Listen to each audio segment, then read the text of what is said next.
Good evening, my fellow Americans. It's been 343 days since the virus that has ravaged our nation tragically claimed its first life. On February the 6th in 2020, Patricia Dowd took her last breath at home under the California sun in Santa Clara. She was 57 years old, a beloved wife, mother, daughter, sister. She never knew she had the virus at the time when most folks never heard about the virus. But just like that, she was gone. And almost exactly 1 year later, nearly 400,000 of our fellow Americans have met the same cruel fate. Countless families and friends left behind with unrelenting grief and guilt, anger and frustration. And the emptiness felt by the loss of life is compounded by the loss of our way of life. During this pandemic, millions of Americans, through no fault of their own, have lost the dignity and respect that comes with a job and a paycheck. Millions of Americans never thought they'd be out of work. Many of them never even envisioned the idea, are facing eviction, waiting for hours in their cars to feed their families as they drive up to a food bank. Millions have kept their jobs but have seen their hours and paychecks reduced, barely hanging on as well. That's happening today in the United States of America. Just as in the midst of the dark winter of this pandemic, as cases, hospitalizations, and deaths spike at record levels, there is real pain overwhelming the real economy. One where people rely on paychecks, not their investments, to pay for their bills and their meals and their children's needs. You won't see this pain if your scorecard is how things are going on Wall Street. But you will see it very clearly if you examine what the twin crises of a pandemic and this sinking economy have laid bare.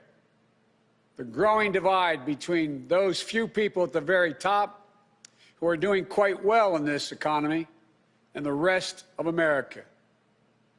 Just since this pandemic began, the wealth of the top 1% of the nation has grown roughly $1.5 trillion since the end of last year, 4 times the amount for the entire bottom 50% of American wage earners.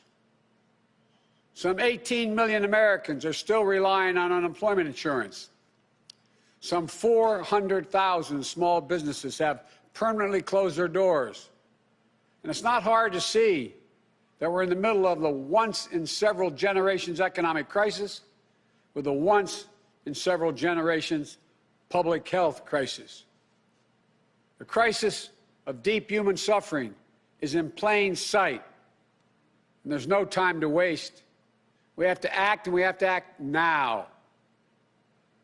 This is what economists are telling us. More importantly, it's what the values we hold dear in our hearts as Americans are telling us. A growing chorus of top economists agree that the moment of crisis, in this moment of crisis, with interest rates at historic lows, we cannot afford inaction. It's not just that smart fiscal investments, including deficit spending, are more urgent than ever.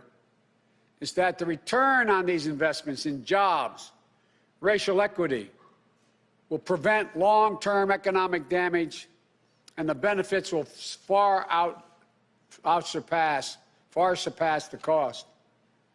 A growing number of top economists has shown even our debt situation will be more stable, not less stable, if we seize this moment with vision and purpose.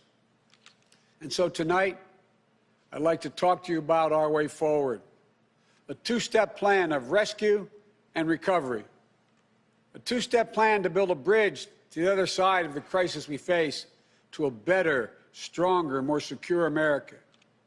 Tonight, I'll lay out my first step, the American Rescue Plan that will tackle the pandemic and get direct financial assistance and relief to Americans who need it the most. Next month, in my first appearance before a joint session of Congress, I will lay out my Build Back Better recovery plan. It'll make historic investments in infrastructure, that Build Back Better plan. Infrastructure, manufacturing, innovation, research and development, and clean energy. Investments in a caregiving economy and in skills and training needed by our workers to be able to compete and win in the global economy of the coming years. Moody's, an independent Wall Street firm, said my approach will create more than 18 million good-paying jobs. Our rescue and recovery plan is a path forward with both seriousness of purpose and a clear plan, with transparency and accountability, with a call for unity that is equally necessary. And unity is not some pie-in-the-sky dream. It's a practical step to getting the things we have to get done as a country get done together.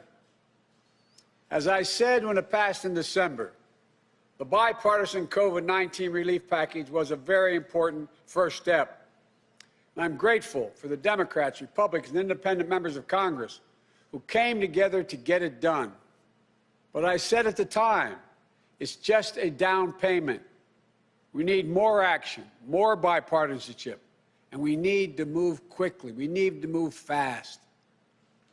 Our rescue plan starts aggressively in order to speed up our national COVID-19 response. The vaccines offer so much hope, and we're grateful to the scientists and researchers and everyone who participated in the clinical trials. We're also grateful for the rigorous review and testing that has led to millions of people around the world already being vaccinated safely. But the vaccine rollout in the United States has been a dismal failure thus far. Tomorrow, I will lay out our vaccination plan to correct course and meet our goal of 100 million shots at the end of my first 100 days as president. This will be one of the most challenging operational efforts we have ever undertaken as a nation. We'll have to move heaven and earth to get more people vaccinated, to create more places for them to get vaccinated, to mobilize more medical teams to get shots in people's arms, to increase vaccine supply, and to get it out the door as fast as possible. We'll also do everything we can to keep our educators and students safe, to safely reopen a majority of our K-8 schools by the end of the first 100 days. We can do this if we give the school districts, the schools themselves, the communities, the states, the clear guidance they need, as well as the resources they need, that they can't afford right now because of the economic dilemma they're in. That means more testing and transportation, additional cleaning and sanitizing services in those schools, protective equipment and ventilation systems in those schools. We need to make sure that workers who have COVID-19 symptoms are quarantined, and those who need to take care of their family members with COVID-19 symptoms should be able to stay home from work and still get paid. This will reduce the spread of the virus and make sure workers get the support they need to maintain their families.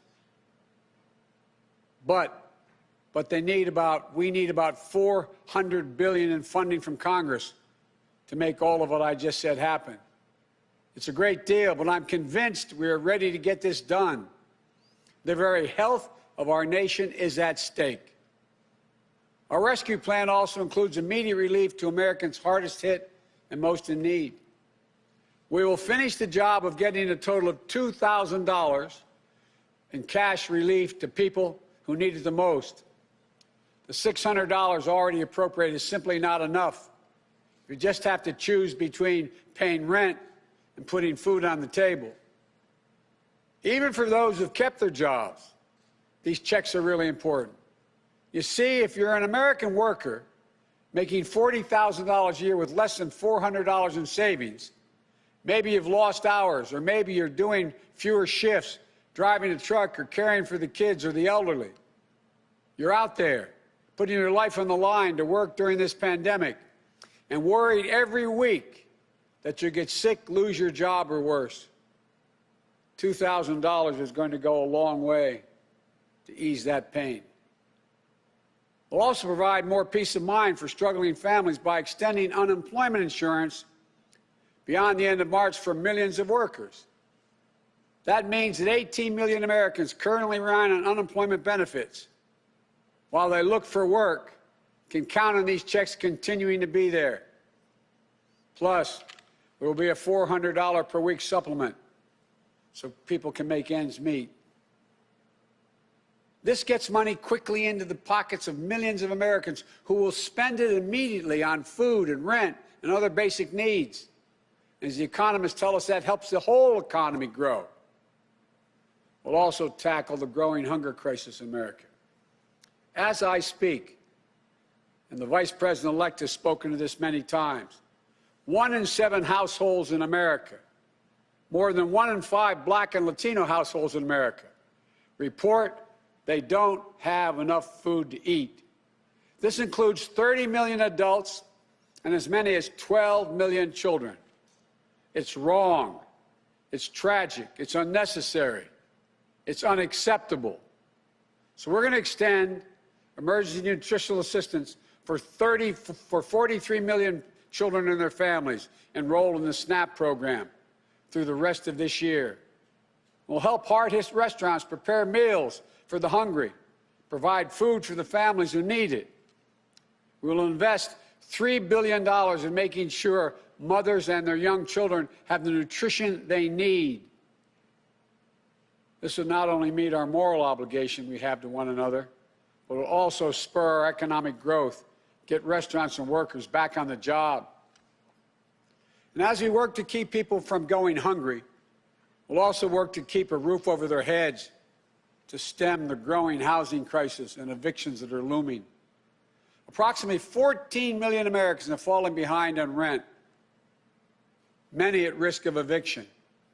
If we don't act now, there'll be a wave of evictions and foreclosures in the coming months as the pandemic rages on.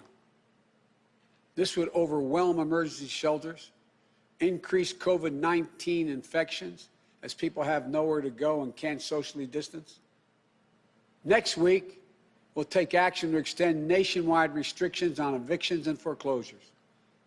This will provide more than 25 million Americans greater stability instead of living on the edge every single month. And I'm asking Congress to do its part by funding rental assistance for 14 million hard-hit families and tenants. It will also be a bridge to economic recovery for countless mom-and-pop landlords. These crises are straining the budgets of states and cities and tribal communities that are forced to consider layoff and service restrictions of the most needed workers. It means that people putting their lives at risk are the very people now at risk of losing their jobs. Police officers, firefighters, all first responders, nurses, educators. You know, over the last year alone, over 600,000 educators have lost their jobs in our cities and towns. Our rescue plan will provide emergency funding to keep these essential workers on the job and maintain essential services. We will ensure that vaccines are administered and schools can reopen. Vice President-elect Harris and I have been speaking with county officials, mayors, governors of both parties on a regular basis. We're ready to work with them, to help them get the relief they need. Our rescue plan will also help small businesses that are the engines of our economic growth, our economy as a whole, the glue that holds communities together as well. But they're hurting badly. And you realize they account for nearly half of the entire total U.S. workforce. Our rescue plan will provide flexible grants to help those hardest hit small businesses survive the pandemic, and the low-cost capital that will help entrepreneurs of all backgrounds create and maintain jobs, plus provide the essential goods and services that communities depend upon. Last week, I laid out how we'll make sure that our emergency small business relief is distributed swiftly and equitably, unlike the first time around. We're going to focus on small businesses on Main Street. We'll focus on minority-owned small businesses, women-owned small businesses, and finally having equal access to the resources they need to reopen and to rebuild. And we will be responsible with taxpayers' dollars, ensuring accountability that reduces waste and fraud and abuse like we did in the Recovery Act that I administered in our administration. Direct cash payments, extended unemployment insurance, rent relief, food assistance, keeping essential frontline workers on the job, aid to small businesses. These are the key elements to the American Rescue Plan that would lift 12 million Americans out of poverty and cut child poverty in half. That's 5 million children lifted out of poverty if we move. Our plan will reduce poverty in the black community by 1/3, reduce poverty in the Hispanic community by almost 40%.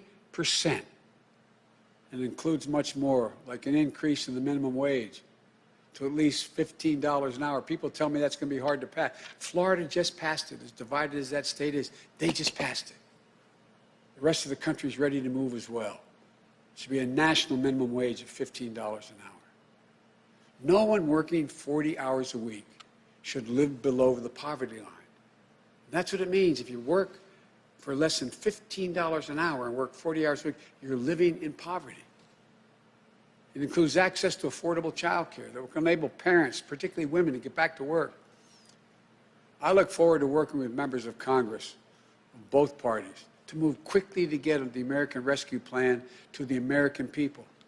And then we can move with equal urgency and bipartisanship to my Build Back Better recovery plan that I will call for next month to generate even more economic growth.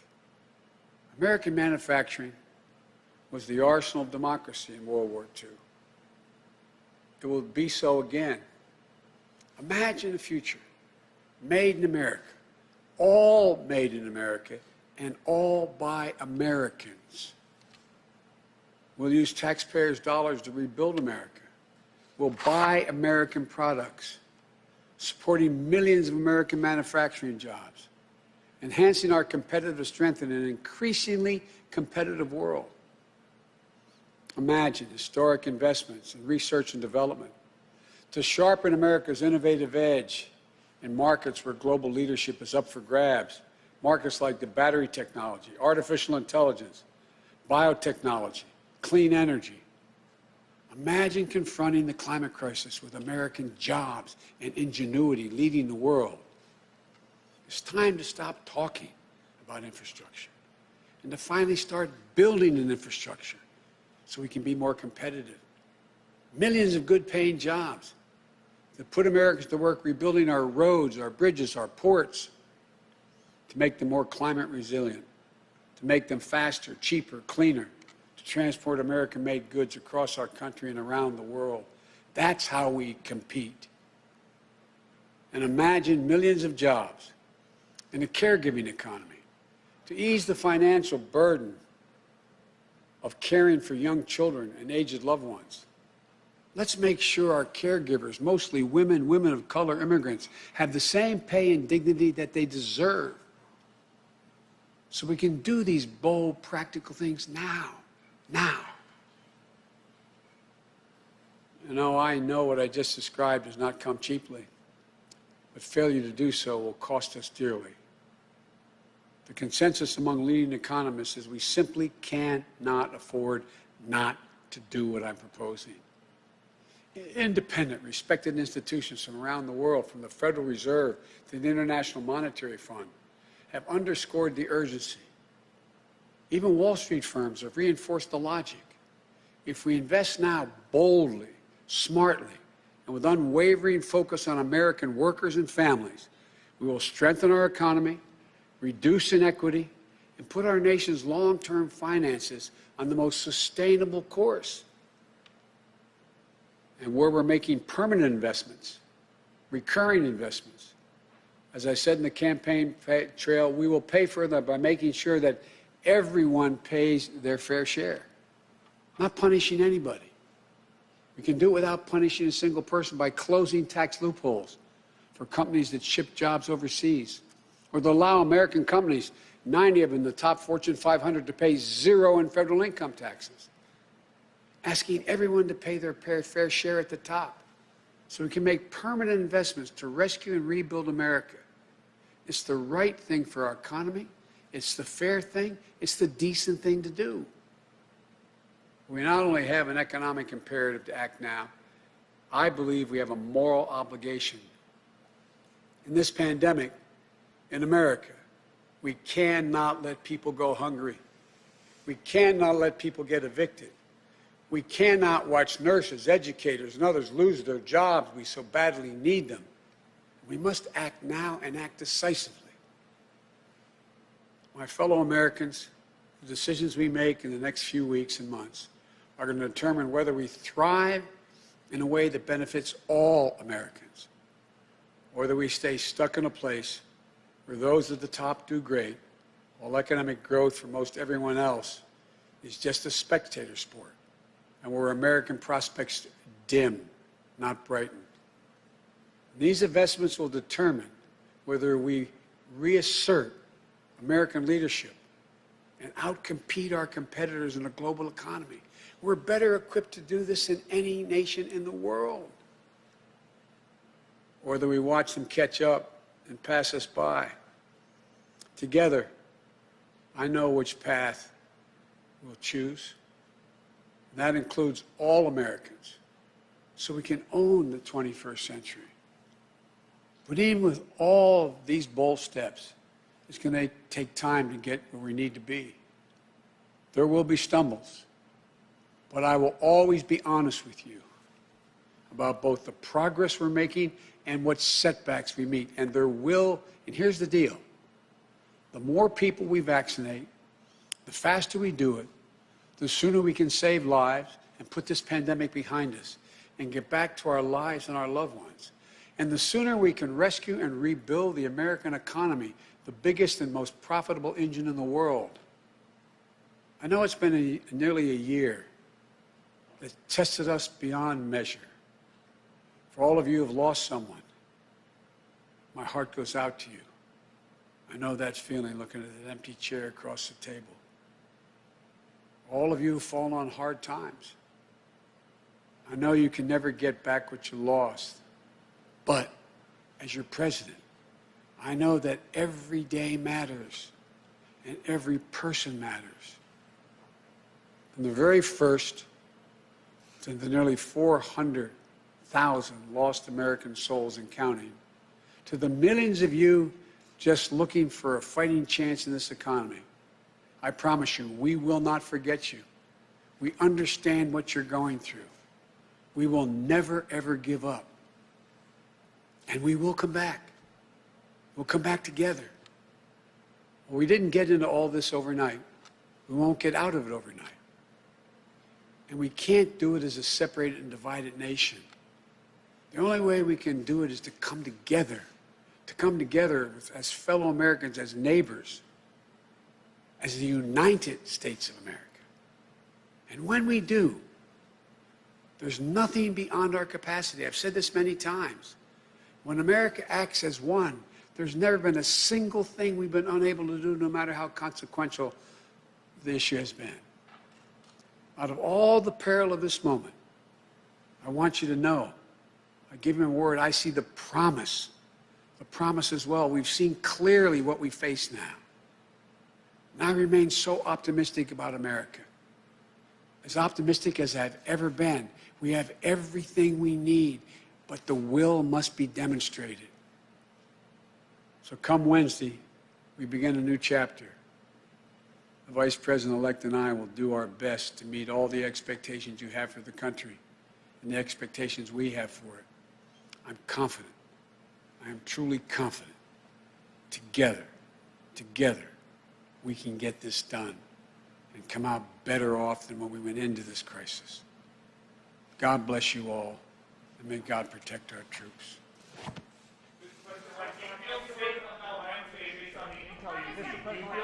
Have you heard from the parliamentarian about bifurcation, sir?